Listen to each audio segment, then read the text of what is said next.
You're listening to the J.D. Rucker Show. Let's begin.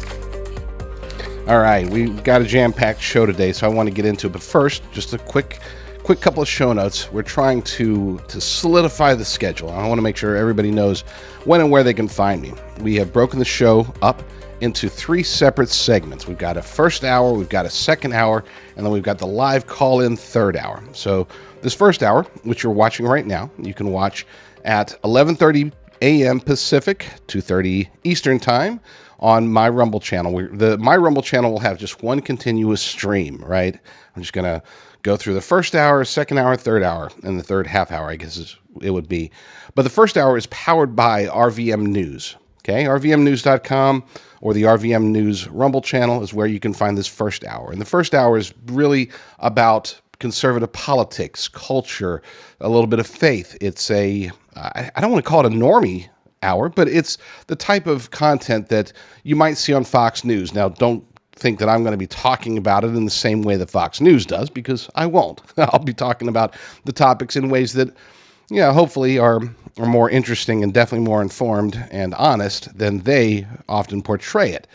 But it is, I would say, YouTube-friendly topics where we're going to be talking about regular stuff.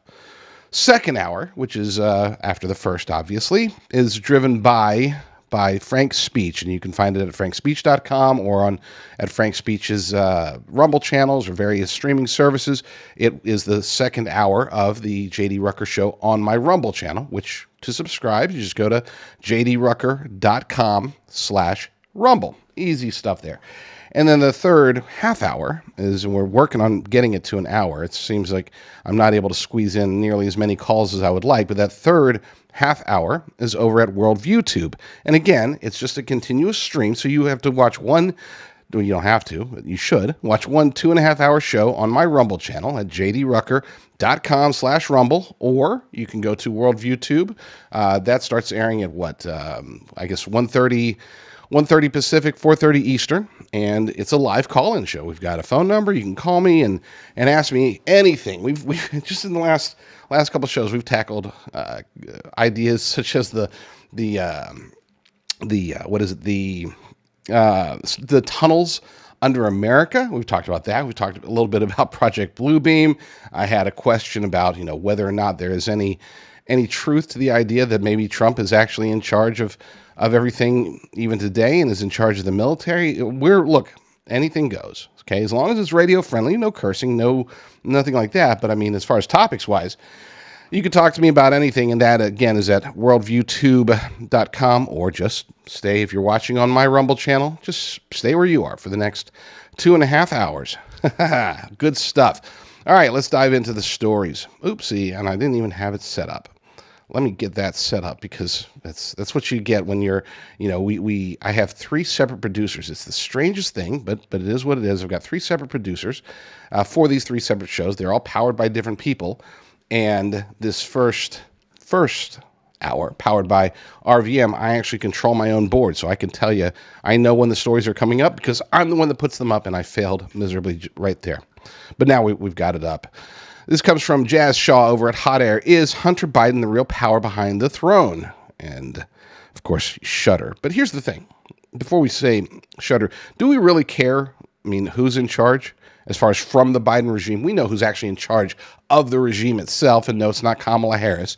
It would be Barack Obama and his proxies, probably on orders from the globalist elite cabal. Okay, that's who's actually in charge. But who's representing the Biden family? It could be Taco Jill. That's been what most people have been saying. Now they're saying, and Miranda Devine from New York Post, as well as Jazz Shaw, saying it could be Hunter Biden.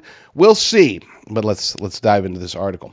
The story sort of popped up out of the blue this week, and I'll be the first to admit that it sounds a bit preposterous on the surface. Could Hunter Biden actually be the mastermind behind whatever is going on in the White House right now? Instead of his mother Jill being the driving force behind Joe Biden's decisions, might it be the first son who is actually the crackhead in chief running the country?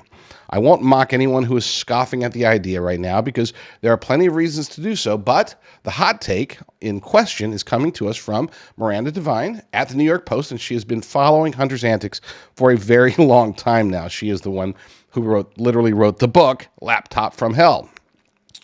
more closely than anyone else in the media. And she is the expert. I had her on my show. We had an enthralling hour, and I could have kept her on for 3 hours. That lady is just wicked smart. By this point, we should have learned that if Devine believes she's caught a scent of something potentially important in the wind, we should probably pay attention. Democrats trying to dislodge Joe Biden will have to combat the proxy commander-in-chief, Hunter Biden, and that's more easily said than done. With the Biden family digging in behind Joe, staying put, any staffer or party grandees deputized to strong-arm Joe Biden out of being their candidate in November had better not underestimate the first son. While the focus has been on four-time Vogue cover girl Jill Biden and her screeching assurances that Joe is hale and hearty and fit for another 4 years, the first son has flown under the radar. But Hunter is glued to his father's side for a reason.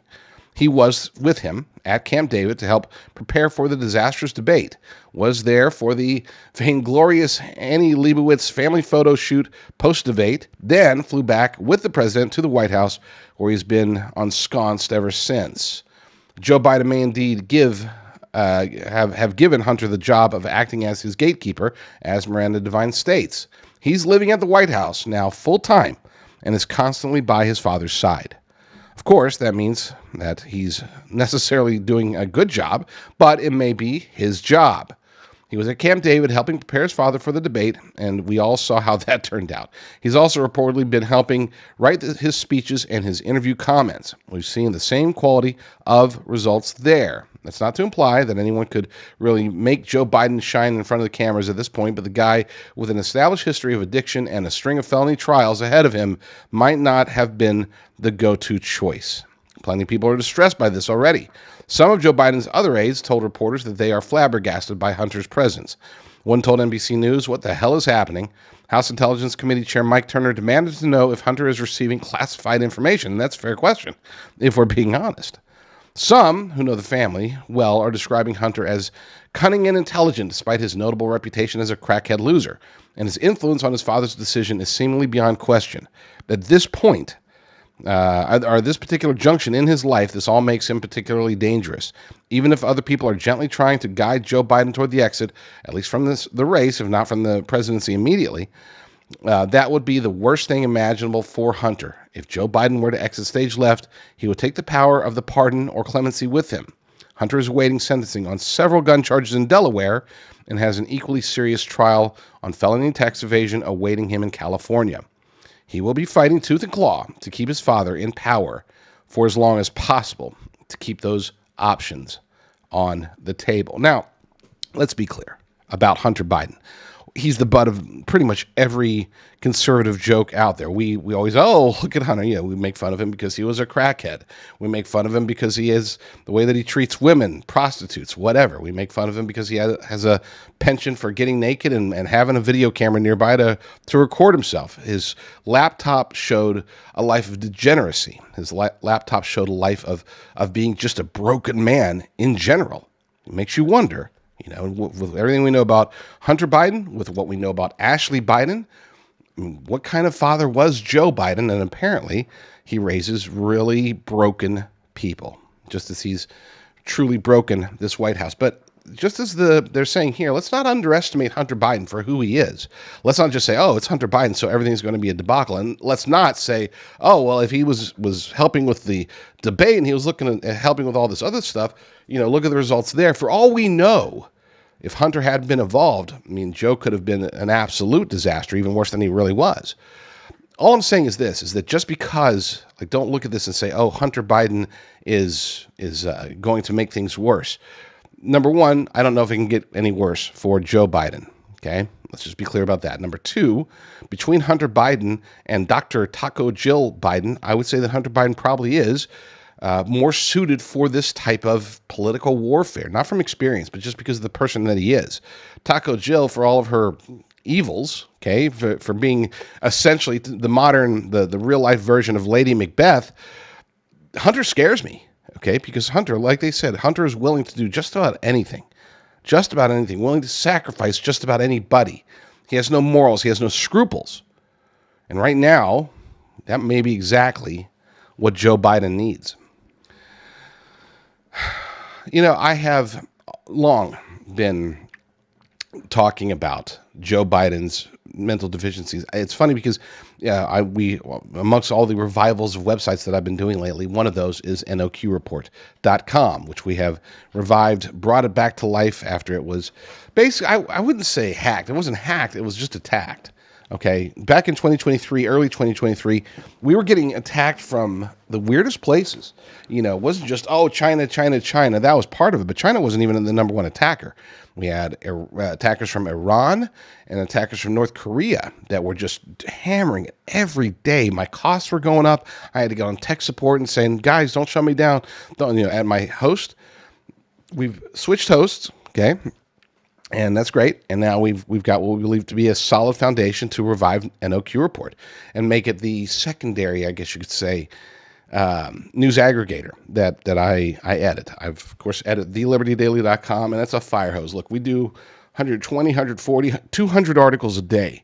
The idea of NOQreport.com is that we'll do 30 or 40, 50, just the most important stories of the day. Kind of eliminate anything that might be viral, but not mission critical.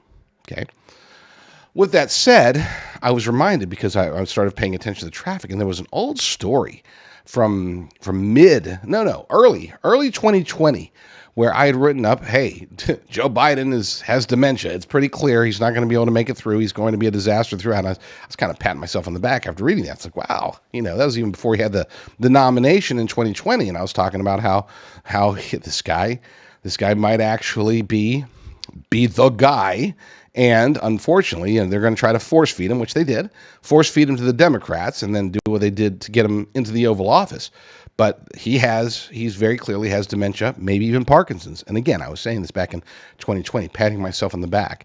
I bring that up because now, finally, we're seeing more people wake up. There was a report over at NBC News yesterday, I believe, where they had a doctor, and I didn't catch his name, but he basically just, the NBC News guy was like saying, well, Parkinson's is pretty hard to diagnose. And this guy's like, no, actually, Parkinson's isn't. There's certain traits, certain, what did he say? Not benchmarks. What do you call it? Hallmarks. Certain hallmarks of Parkinson's that, are isolated to Parkinson's when they, the rigid body, the slow reactions and stuff like that. That's Parkinson's. And Joe Biden has got it. He was basically saying, and he's like, look, I'm a Democrat, but, he was basically saying, look, Joe Biden definitely has Parkinson's. And of course, we heard, if you weren't paying attention over the weekend, we did hear that a neurologist has been visiting the White House regularly, like 9 times over the last 9 months. And this could obviously be the reason why. But our wonderful White House decided, hey, let's put out a press release and explain this. Let's get a doctor's note, because that's really what this comes down to. Let's get a doctor's note to reassure everybody that it's all okay. Jennifer Van Laar over at Red State. White House releases letter from President Biden's physician regarding neurologist White House visit. I'm going to skip through all of this and just go straight to the letter.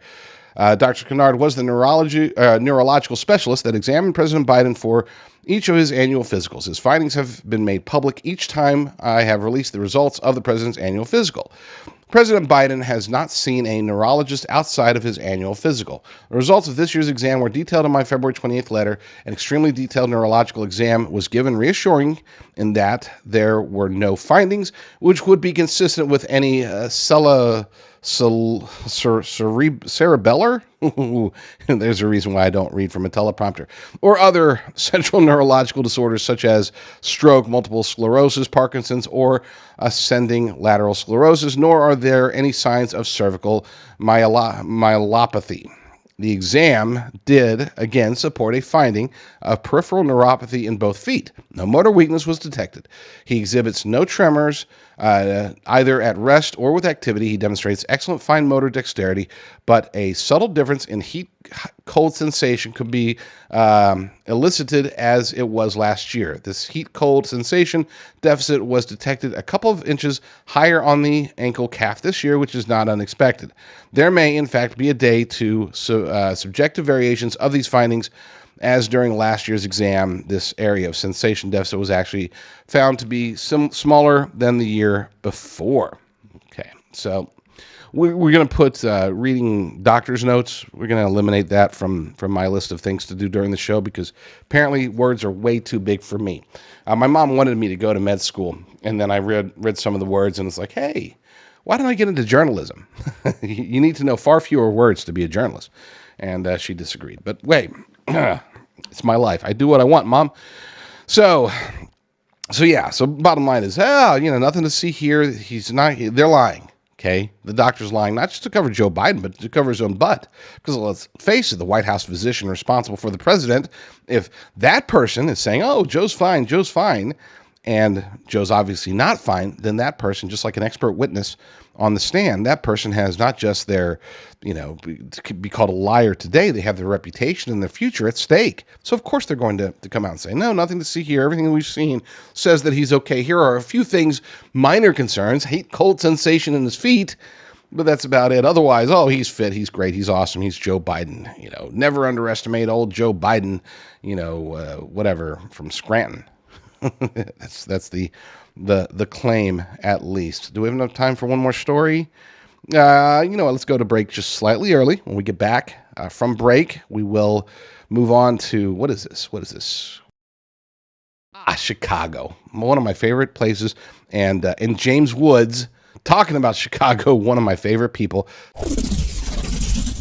If you have been paying attention in recent years, and I know you have been, obviously, because you're watching my show, so clearly you're not sticking your head in the sand. You want to hear the truth. But if you have been paying attention, then you realize that over the last, 3.5, 4 years, things have been going pretty darn crazy. And it isn't just the pandemic. We should have been in full-blown recovery mode since then. Things are crazy for other reasons, and I think you know why. I am very blessed, pleased, and honored to be working with a company that helps people to secure their retirement, secure their life's savings. This is a company that doesn't just work with me, works with some much more important people than me, people such as Mike Lindell. If you go to rumblegold.com, you can work with Genesis Gold Group, and you can sign up, get a free definitive gold and silver guide, help you make sure that you're doing the right things as far as your investments go. People like Dean Cain, there's Mike Lindell again on the screen. You got people like Joe Altman, Conservative Daily Podcast, one of my good friends. He's fantastic. All three of them are, and I might not be fantastic myself, but at least I do know a thing or two when it comes to trying to defend our nation, when it comes to trying to spread the gospel. Genesis is an unabashedly faith-driven company. This is why they don't do things such as offering free silver. Look, if you want to listen to the ads that say, buy our gold and silver, and we'll give you $10,000 in free silver in exchange for a $299 processing fee, then my goodness, have fun with that. No, don't actually. Don't have fun with that, because there's nothing fun once you realize what the actual numbers are like. Go to rumblegold.com if you have a retirement, if you have wealth that you want to protect, and you want to protect it with physical precious metals. Rumblegold.com is the place to go. Endorsed by Mike Lindell, and perhaps more importantly, endorsed by me.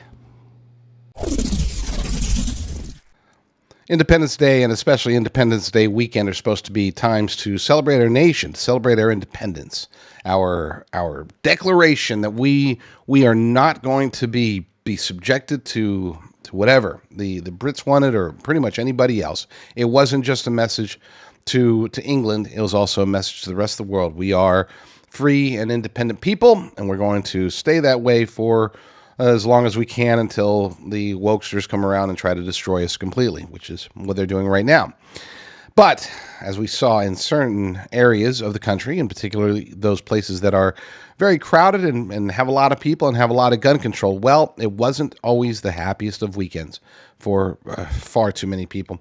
The article over at rvmnews.com, James Woods rips Chicago gun control, 19 dead, 100 plus shot over 4th of July weekend. During the 4th of July weekend in Chicago, the city was ravaged by a surge of violence, with over 100 people falling victim to shootings and 19 losing their lives. These incidences have reignited heated debates about the efficacy of gun control measures and the responsibility of local leaders in addressing crime. Critics are pointing fingers at the Democrat leadership in the city and state, arguing that the current policies are failing to effectively combat the escalating violence. In the aftermath of the bloodshed, concerns about the public safety and the urgency for comprehensive strategies to tackle urban crime have taken center stage in discussions across the nation. Now, I'm going to slightly disagree there. I wish they would. I wish they would take center stage, but I don't think they are. I think it's funny because whenever there's the gun debate continues to be a rinse and repeat scenario on both sides. Whenever there's like a quote unquote mass shooting, and especially if it involves a white male, straight white male, that mass shooting it becomes all of a sudden, let's do something, that we got to do something. The gun control, gun grabbers, they come out and do their thing, trying to convince us that we need to be engaged in more gun control, of course. And then whenever there's situations like this, like another bad weekend in Chicago where there is massive amounts of gun control, where it's so hard to own a gun that the only people that are pretty much the criminals, well, then the pro-gun rights people come out and they're like, see, this is a perfect example, but nothing ever actually happens. There's no real focus on it. Okay, it's an ebb and flow. There's a little bit more gun control, and then they take it away. A little bit more gun control, take it away. At some point, we as a nation have to acknowledge that the evidence is very crystal clear. Somebody, maybe it's you, somebody needs to go out there, form an organization, and maybe there already is one, maybe we just need to bolster it, that comprehensively, aggressively, nonstop educates America. Because that's really what it comes down to. We need to educate Americans and make them understand that a gun-free zone, for example, is a, hey, come shoot us zone. That's what it is. We have to educate Americans that lawful gun owners, law-abiding citizens who own firearms, aren't terrorizing the countryside. People say, you get these videos, especially on local media, they love to do this. Oh, I was at a Starbucks and I saw this man, he was carrying a firearm, and oh my gosh, I was so terrified. You could see he had it openly carried in his thing, and he came in, and I was just like, oh my gosh, this is it, I'm going to die. And he came in and he ordered his drink, and it wasn't even a soy latte. It was just like a black coffee, and he just took it and he left. But during that time when he was here, I was thinking, man, this is it. This is how I end, I mean, that's like actually not very far off from a report that I saw just a couple of weeks ago pertaining to gun control in Los Angeles, of all places. But anyway, where they definitely don't need gun control. Point being is that, yeah, we need to legitimately tackle it, not just say, oh, they're tackling it now. It's high in the news. Look what's happening in Chicago. Let's take it a step further and let's truly educate the American people about the realities of gun control. So that's a video. I'm not going to play it. That's I was going to say that's Melvin Hill. There we go. Melvin Hill talking about something. We're not going to play it. We're going to cut straight to my guy, my boy, James Woods. And as he is wont to do, he was able to break it down into 6 words. And this is he's retweeting something from Jim Jordan, quote tweeting. Jim Jordan, Representative Jim Jordan from Ohio, said, 100 shot, 17 killed, July 4th weekend, Democrat run Chicago. Okay. Didn't highlight, unfortunately, and he had plenty of room, so he probably should have highlighted the gun control aspect of it. But thankfully, James Woods, the actor, the poker player, the patriot, James Woods had his back. In just 6 words, he says, strict as laws suppressing the Second Amendment. And it's something where, this is the easy button, folks. It really is. We just have to show examples. Here's areas where there's very little, pretty much no gun control except what's forcibly mandated by the federal government, and even then it's loosely enforced, if enforced at all. Crime rate, down. Here's an area where owning a gun is only possible if you're a criminal. And if you own a gun, you probably are a criminal. And if you try to own a gun, then that makes you a criminal. Well, crime rate, high. Violent crime rates, high. Assaults, robberies, and yes, murders, high. It's a no-brainer. Let's finish up what they say in the article. The relentless onslaught of shootings over the holiday weekend has underscored the pressing need for effective solutions to tackle urban violence, with the spotlight glaring on the faltering leadership and policies in Chicago. If you take law-abiding citizens and you allow themselves to arm themselves to open carry or concealed carry, yeah, crime rate will go down. I know it sounds crazy, especially if you're on the left. If you're on the left, you might think, yeah, but wouldn't more guns make us less safe? And the answer is no. The vast majority of gun owners in America, and we're talking like 99.99%, okay, it's not even close. The vast majority of them, if they were to be carrying, whether they're at home protecting themselves or wherever they are out and about, these people don't want to pull their gun out. They're not like, oh, they're waving, hey, look, I'm a cowboy, getting drunk or whatever or committing crimes. They're doing it to protect themselves. And lest we forget, the Second Amendment is not just about crime. It really has nothing to do with crime. The Second Amendment is so that we can preserve our rights against tyranny. So this attack, ignoring the facts about how gun control harms us, ignoring the facts about how gun control raises crime, ignoring those facts, it's not that they care about, we want more crime. What they really care about, they being the powers that be, they want a disarmed America, because only a disarmed America can be easily taken over. Only then can they bring oppression and tyranny to the spotlight. We're not going to go into, there's Gun Owners of America, who I like them. Compared to the NRA, I like Gun Owners of America far better. But even them, they have a tendency to focus very much on the legal side of things. They're great at waging lawfare on our behalf, but I want to see more. I want to see the education side. I want the people to be made aware. I want those gun control freaks, the gun grabbers who are completely ignorant. I'm not talking about the upper ups. I'm talking about the useful idiots who have no idea what it is that they're promoting. Oh, we need more gun-free zones. Places like that, or people like that. We need them to be educated about what they're really saying, because what they're saying is ignorance. What they're saying is nonsensical, but for some reason it registers as logical in their brains. We need to rewire them. And it's not just, here's a quick statistic. Boom, done. No, that doesn't work. They've heard the statistics. They just don't believe them. We need to perhaps take a tour, put out a documentary. Somebody needs to invest money into this, okay? I mean, you've got people like Michael Bloomberg who invest millions of dollars into promoting gun control. Where are the millionaires and billionaires on our side doing the same thing? Talking about, where's the documentary showing how, where you have less gun control, you have more, you have safety, and obviously you have more freedom. And talking, educating people, because our education system is obviously broken in that regard. Here's a story that I didn't have on my bingo card today. According to rvmnews.com, once again, Florida mass murderer agrees to give his brain to science. Great. I'm great. Let's get into the article. Nicholas Cruz, the notorious Parkland shooter, has agreed to donate his brain to science as part of a unique civil settlement reached with Anthony Borges, one of his victims, according to recent court documents and experts. Borges, 21, was one of the 17 individuals who were shot. He was shot 5 times and survived as Cruz used an AR-15 rifle to massacre students and staffers at Marjory Stoneman Douglas High School in Parkland, Florida, back in 2018 on Valentine's Day. According to his Borges' lawyer, Alex Ariaza, I figured if scientists studied his brain, they might be able to figure out what created this monster. Maybe there was some kind of imbalance that caused this that we can prevent in the future.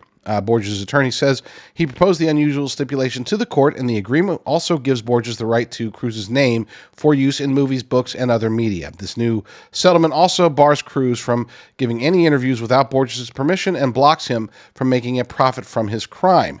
We didn't want him to be able to continue torturing the family, said Ariaza, pointing to O.J. Simpson's book, If I Did It, as a cautionary tale. Now, that last part, I'm not, we can debate that, whatever, or we won't, because I don't want to talk about it. But I will say this, as far as studying the brains, look, I'm one of those guys, I'm one of those weirdos that always says that when there are these mass murders, especially when it's in younger men, I do believe that there is, and I shouldn't say especially with younger men, with anybody, I do believe there's a demonic factor. Now, I'm not saying direct demonic possession, but I think there's clearly demonic influence in all of this stuff. But with that said, I'm also, I do believe there are things that can basically make people more susceptible to the demons.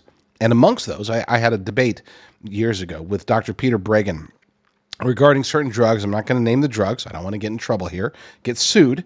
But there are certain drugs that are attached to quote unquote ailments such as ADHD and stuff like that that we just pump into kids, and there seems to be, statistically speaking, I'm not talking from a medical or scientific perspective. I'm saying if you look at the statistics of, like, especially school shooters, young men, what drives them, and it seems as if most, if not all of them, were on these particular drugs. So I want to see this. I'm excited about this prospect of seeing did this contribute to, or is it some other I'm not cheering for it to be that drug. I'm saying let's find out, is there a physiological, beyond just mental insanity, is there a physiological reason why people seem to become more attuned to the demons? Basically makes it to where they're more likely to hear the voices telling them, hey, go get your gun, go shoot up the school, whatever.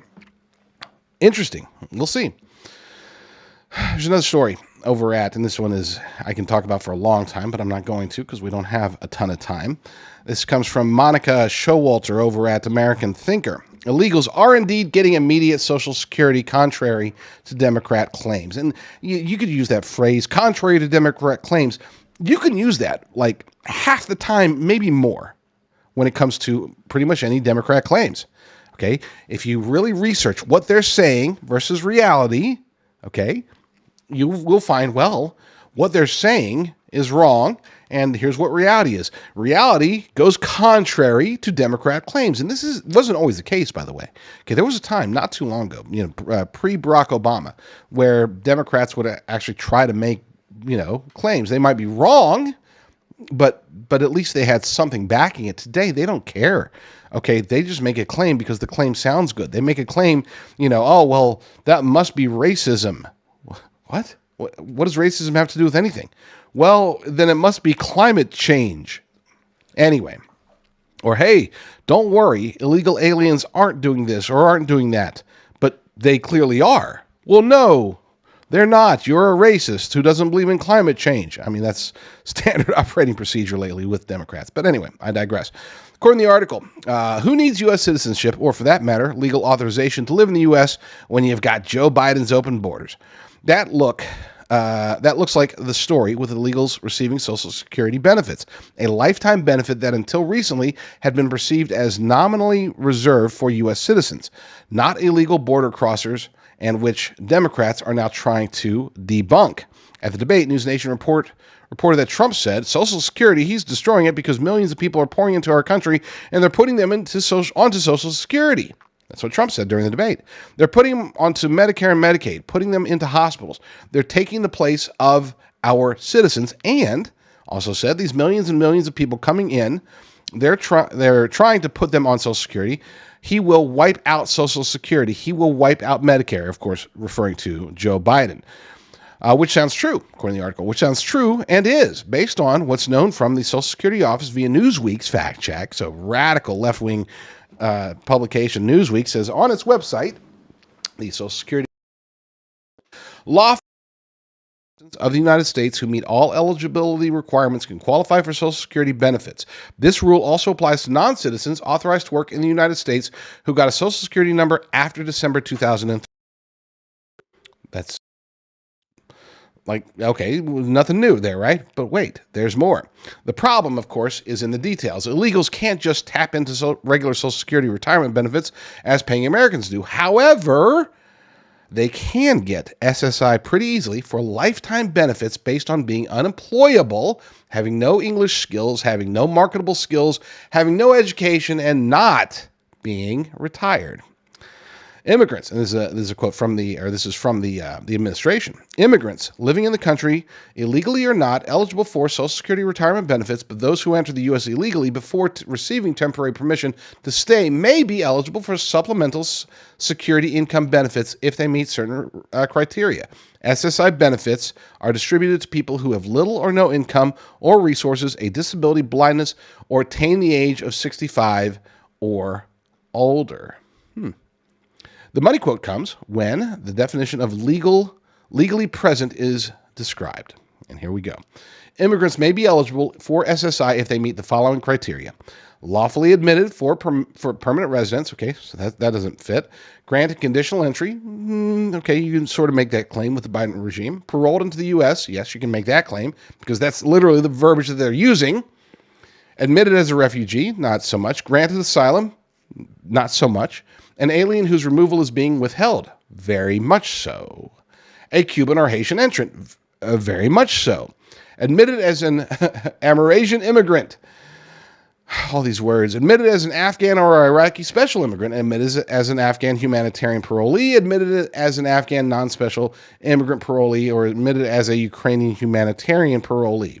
Conditional entry, as well as parole status, are what they give to catch and release foreign nationals who are processed by the Border Patrol after breaking into the United States illegally. Let's repeat that.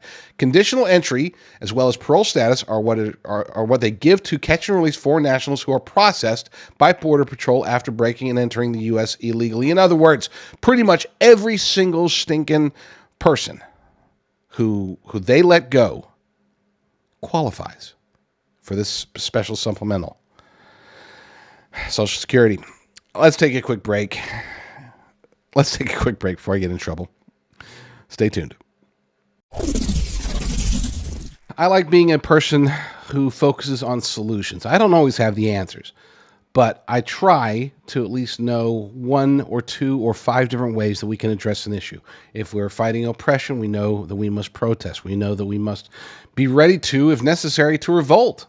If we're fighting against a government that is just doing the wrong things, well, let's figure out who the right people are and get them into office. Those are the types of solutions that just about anybody can offer. If anybody who's out there doing a conservative or alternative news show, they can at least tell you, go vote and go protest, right? But one thing that we have that's unique about us is that we do actually get involved directly with one particular problem, and that's long-term survival, preparedness. Just in case, hey, let's say we can't stop the destruction of the United States. Let's say we can't prevent the next cyber attack. Let's say we can't prevent an invasion, God forbid, or anything like that. Then at least we should be able to bug in appropriately, and that's why I'm very proud to be one of the owners of a company that services Americans specifically with long-term storage beef. We're talking about the good stuff. It's not beef crumbles or beef chunks. We're talking about ribeye, New York strip, tenderloin, sirloin. We're talking about freeze-dried. It's cooked sous vide, so then freeze-dried for a 25-year shelf life. So you're good until 2049 if you buy enough of this stuff. All American beef. We don't import anything. It's born, raised, slaughtered, and then packaged and shipped out from Texas. Doesn't ever leave Texas until it's in a bag heading towards your house. So that's my contribution, so to speak. I know it's not much. I know that there's other people that are fighting really hard, getting into heavy activism, fighting the lawfare side for conservatives and all that good stuff. This is what we've got. I mean, it's different, but hopefully we fulfill a need that you have. Be sure to use promo code JDR. That'll get you the maximum discount at any given time. And as of right now, as you're watching this, that maximum discount is 25% off. So, yeah, stock up. Stock up now. Stock up as much as you possibly can. Get high-quality beef by going to preparewithbeef.com. That's preparewithbeef.com. On Monday, the RNC released the GOP platform for 2024, and I have not read through the entirety of it yet. I know there's been a lot of controversy about 5 or whatever it's called and how the Heritage Foundation has this, and it's getting attached to Trump, and Trump is distancing himself from that. That I'm going to cover later on. Now, some people will say, well, the GOP platform is generally meaningless, and I agree. But that doesn't mean we shouldn't cover it, and perhaps more importantly, that doesn't mean that we shouldn't take the tenets, take the basic pillars, and use this as a roadmap for which we're able to hold them accountable if, Lord willing, they are able to wrestle away control from Democrats in the coming election. We'll see. But I turned to an article by Jim Hoft, and I haven't gone through the entirety of it yet, but Jim Hoft has a good analysis of it. I'm going to leave the link in the show notes. I'm going to cut to the actual 20 points first. But the article is titled RNC Releases 2024 GOP Platform to Make America Great Again, Inspired by Trump's Vision for America. Here are the details. Great. Let's go to the details. Skipping past. Let's get to the actual. The platform outlines 20 core promises inspired by Trump that the GOP aims to achieve swiftly upon gaining control of the White House and securing majorities in both the House and the Senate. Number 1. Seal the border and stop the migrant invasion. Now, let's just right off the bat, they didn't say build the wall. I know that that's become unpopular for whatever reason. I'm not sure where along the lines we decided that we're not going to build the wall anymore. Okay, that we were pushing forward in 2016, we were pushing forward in 2017, we were pushing forward in 2018, and then all of a sudden by 2019 it was dead in the water, and we haven't talked about it ever since. We need to build the wall, period. And it bugs me that seems to be off the table. I mean, to be fair, it bugs me the most why it's not coming from the Trump campaign. I'm sure they've done some testing. It's like, oh, it's not as popular anymore. Guys, we need a wall. I don't care if it's popular. Build the damn wall. Number 2, carry out the largest deportation operation in American history. Don't want to be Debbie Downer here, but that's not saying a lot considering. I want to hear numbers. I want to hear what they're actually wanting to do.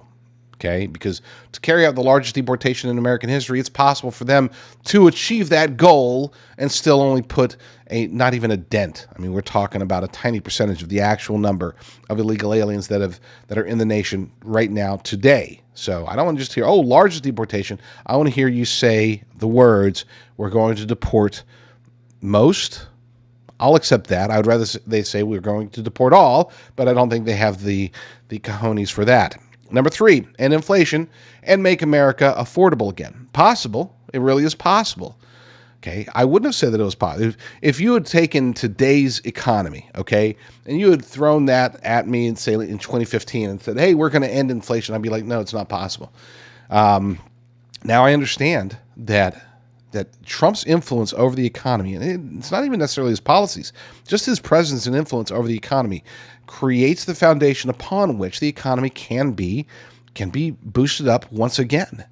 Could it be boosted up to 2018, 2019 levels? I believe it can.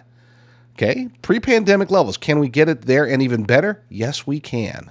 Sorry to quote Barack Obama there, but it really depends upon who is in the House and the Senate. It's not just about Republican majorities here, folks. That's great. But who has control over those majorities? And I'll talk about the Senate, the whole potential Senate majority leader thing later, because that bugs me a bunch. We're trying to stay positive. This is actually a pretty good platform as far as platforms go. So yeah, number 4, make America the dominant energy producer in the world by far. Great, let's do it. I'm ready. Okay, I mean we have the people, we have the land, we have the oil, we have the natural gas, we have all these things. And we should be a net exporter. Well, we were a net exporter under Trump. What the heck happened? Why are we like, oh my gosh, save the manatees or whatever? I know there's no such thing as saving the manatees. Well, maybe there is. Who knows? Save some weird shrimp-like creature and stop, going through the land. Bugs me. The entire climate change and makes me legitimately, truly upset. So I'm not going to talk about it. Number 6, large tax cuts for workers and no tax on tips. Look, when they started talking about, no tax on tips, I was like, that's pretty clever. I wonder if that could take off. And sure enough, it did. It did take off. It's taken off, and people are starting to talk about it a lot more and more. You're starting to see it's something that people can actually help with. In other words, they can go out there and they can go out to eat, and on their little credit card bill, they can leave a nice tip and put no tax on tips, Trump 2024, okay? I think, who was it? Was it Kid Rock's doing that and other people are doing that? It's cute. I mean, is it going to be like change hearts and minds kind of cute? No, I don't think so. But look, we'll take every vote we can get. Any legitimate vote and ballot that we can get, we want them. Number 7, defend our Constitution, our Bill of Rights, and our fundamental freedoms, including freedom of speech, freedom of religion, and the right to keep and bear arms. Look, that's a throwaway. That's a hey, look, we covered everything that we were supposed to cover. Okay, get specific, please, on a platform. This isn't just a 30-second ad. This is how are you going to defend our freedom of speech? How are you going to defend our freedom of religion? And definitely, how are you going to defend our Second Amendment rights? Number 8, prevent World War III, restore peace in Europe and in the Middle East, and build a great Iron Dome missile shield over our entire country, all made in America. Okay, well, see, that's what I want to hear. Like, I want to hear those types of specifics, not just we're going to take the Bill of Rights and we're going to give them one platform plank, and we're going to throw them all out there. That way we got the check boxes. Did you mention the Second Amendment? Oh, yeah, that's in number 7. Okay, great. Did you mention freedom of religion? Oh, yeah, that's in number 7 as well. What about free speech? Oh, yeah, that's also in number 7. We cover the entire Bill of Rights in number 7 without giving any specifics. High five. Anyway, I'm nitpicking, okay? I'm nitpicking, but generally speaking, this isn't too bad. I've seen some bad ones before. Gosh, don't even get me started on the 2004 GOP. Oh my gosh, I call it the Dick Cheney Republican platform. Weird stuff there. Number 9, end the weaponization of government against the American people. I know they definitely couldn't put the specifics together on that one yet, not in this short of time frame, but let's hope they're serious about that, because generally speaking, we always talk about the weaponization of government against the American people. It's not just Democrats, it's the uniparty swamp as a whole.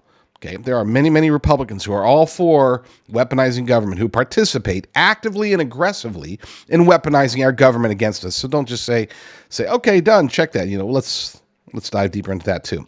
Number 10, stop the migrant crime epidemic, demolish the foreign drug cartels, crush gang violence, and lock up violent offenders. So we can go back up to planks 1 and 2 as far as secure the border and start deportations, massive deportations. That will take care of not take care of, but that will be a great first step in ending the migrant crime epidemic and demolishing foreign drug cartels. But here's the thing. If you don't do steps 1 and 2, it doesn't matter what else you do to try to achieve number 10, it won't be effective. You could throw out $1 trillion. You could build you have to start with 1 and 2. Secure the border, deport the illegals. Secure the border, deport the illegals. And that covers number 10, at least half of number 10. The other half, crush gang violence and lock up violent offenders. That's a matter of law and order. That's a matter of, how do we make sure that we have a properly empowered police without having a police state? How do we make it to where they are strong enough but not militarized? How do we make it to where they have enough protections so they can do their job, but not so much protections that they can go outside of their job and become little mini tyrants? It's a fine line, okay? It really is. It's hard to kind of balance what the appropriate level of police power and police presence is, and it really is determined. No, I know the left doesn't want to hear this, but it really is determined by crime and location and demographic. Let's call it what it is. There are areas where you need more police than in other areas. You can't just say, okay, so we need to have exactly, you get the idea. Not going to go down, not going to open that can of worms just yet. We'll do that, and that's what we do in the second hour. Okay, first hour, we kind of keep it clean. Second hour, we get based and red-pilled. All right. Number 11, rebuild our cities, including Washington, D.C., making them safe, clean, and beautiful again. Not sure why the call, and then this happens quite often. It's funny, it happens in 3 places, okay? There are 3 places and I've lived in 2 of them, and I've visited the other one many, many times. There's 3 places that are so self-important that they think that the entire nation and the entire world revolves around them. And that is, of course, Los Angeles, New York, and Washington, D.C. They think that people outside of the area cares. It's like, well, we need to fix L.A. because of this. Because from L.A., that's the West Coast. It's like, no, it's not. Sorry. Got great restaurants. They do have great restaurants. I used to love eating in Los Angeles. But No, they're not the West Coast. And then, of course, New York. It's like New York is like the entire nation exudes from here. And no. And again, I've lived in L.A. I've lived in New York, and it's like literally little mini tiny, not tiny, but large. But as far as people population, and technically large as far as land mass, but not. But I mean, these are little mini nations. It's not even mini states. These are mini nations. Okay, and they do feel like they have, like, there's Americans and then there's New Yorkers. I'm saying this from an internal perspective. New Yorkers are like, well, I'm an American, but I'm really a New Yorker. It's like, that's different. I got my New Yorker card. Anyway, DC, the politicos, they're like, we've got to clean up the cities, including Washington D.C. It's like, what? Why'd you throw that one in there? I mean, yes, don't get me wrong. I mean, DC is it's an absolute crap hole. Okay. I mean, it is a third world nation in some parts. I remember I took pictures. I should probably find them. I took pictures. I used to go, when I would go to DC, I would be sure, because I was going on, not public funds, but company funds. I'd be sure to pick just the cheapest place I could find. Even the cheapest place I could find back then was not very cheap relative to the rest of the country, but I would find the cheapest place I could find, and that's where I'd stay. And it was as long as it was just me. When I was with my family, it'd be like, here, why don't we stay in Alexandria? But when I would go alone, I'd stay in the cheapest places. And so I know that DC is horrible. Okay, crime ridden, very dangerous. Don't walk down the street without an army with you, pretty much, but why single it out? Sorry, I dwelled on that way too long. Number 12, like Joe Biden would say, my time's up. Number 12, strengthen and modernize our military, making it without question the strongest and most powerful in the world. No objections there, but that's going to take time. That's not an easy solution. Our military has been decimated. And people say, oh, is it about wokeness? Yes, it is about wokeness. Okay. Military is not just about having the best men and women. It's not just about having the best machines. It's not just about having the best strategies, the best bombs, or anything like that. It's about having the right mindset. Military readiness is, I would say, arguably as important and possibly even more important than having the right training and the right equipment. Our readiness is at its lowest level probably in American history. Okay. We are so focused on so many other things that are, again, all DEI woke causes that, they figured out how to make us weak, and they have made us weak. And I hate to say that about our own military, but I really hope that they take that plank number 12 and focus hardcore on it.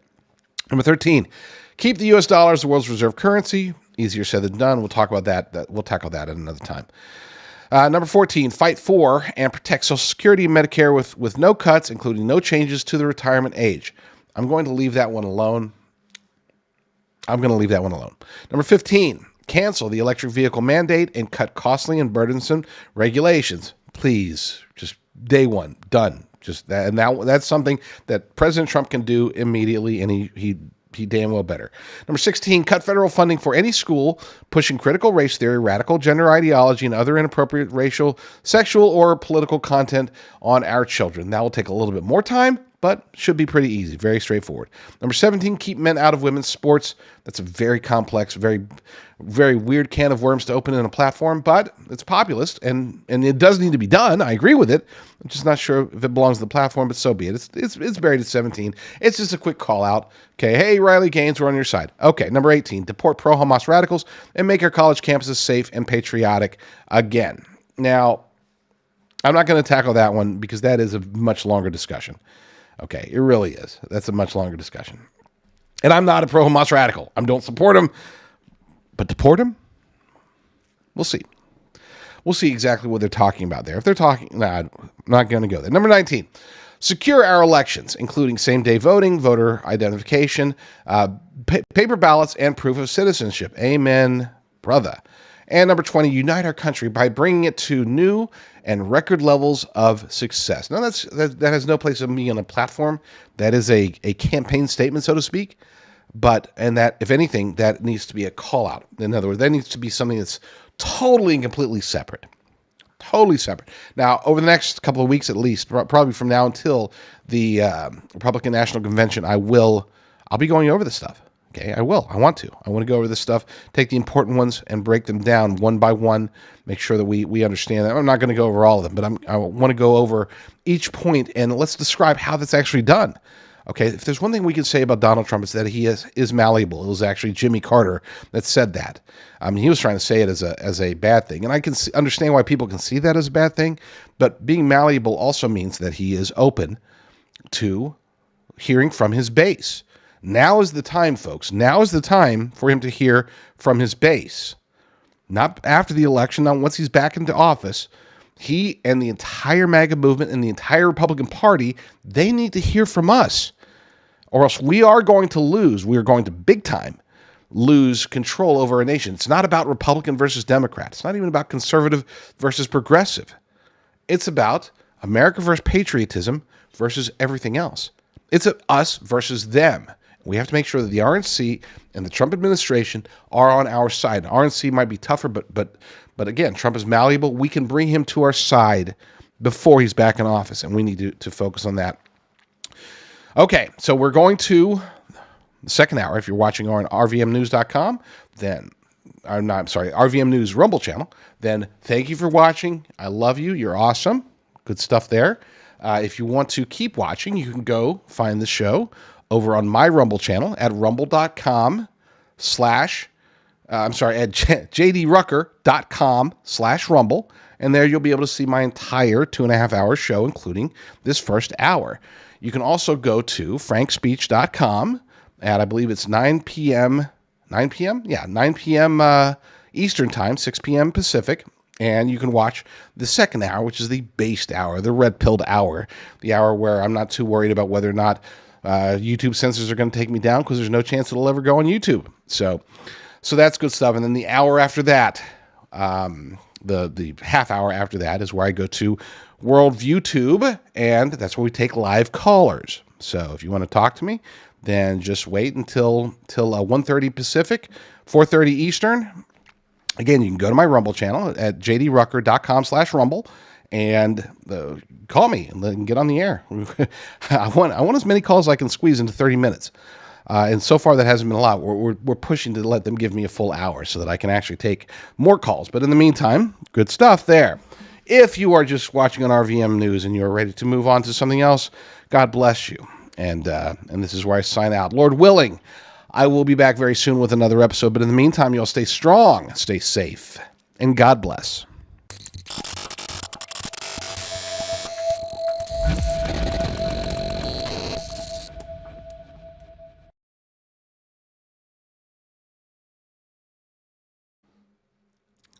All right, let's play a little Jeopardy here. The answer is this bar. This bar is the answer to the question I'm about to ask. The question, though, is how do you carry around wealth in your wallet? How do you make wealth that's portable, that you can break apart because it's perforated, that you can use for emergency situations as a way to have essentially wealth in your wallet? Well, that's why we have the Prepper Bar, and I'm very excited to introduce it to you. It will be both silver and gold. It's available, and it's a awesome little 62-gram bar that literally fits in your wallet. I wish I had my wallet with me. I do. I have it right here. I'm going to demonstrate because I'm not just playing around here. Here's my wallet, if you can see it on the screen. And here's my Prepper Bar. You could take it. I'm not going to break it because this is mine. But you could take it. You could break apart little bits and pieces from it. It is absolutely amazing. I am super, super proud and super blessed to have this available as wealth, literally wealth in my wallet. You too can own your own Prepper Bars. You can get a bunch of them, stick them in the safe. You can put 1 or 2 or 5 in your wallet or in your purse or wherever to keep with you just in case. You know, you take a bar, you might have to shave off parts of it. Well, you wouldn't have to do that here. If you need to trade or barter for food or safe passage or anything like that, Prepper Bar is the answer. And it is available exclusively from the one company. If you are interested, then go. You don't even have to tell them I sent you. Just go visit prepperbarnow.com. That's prepperbarnow.com.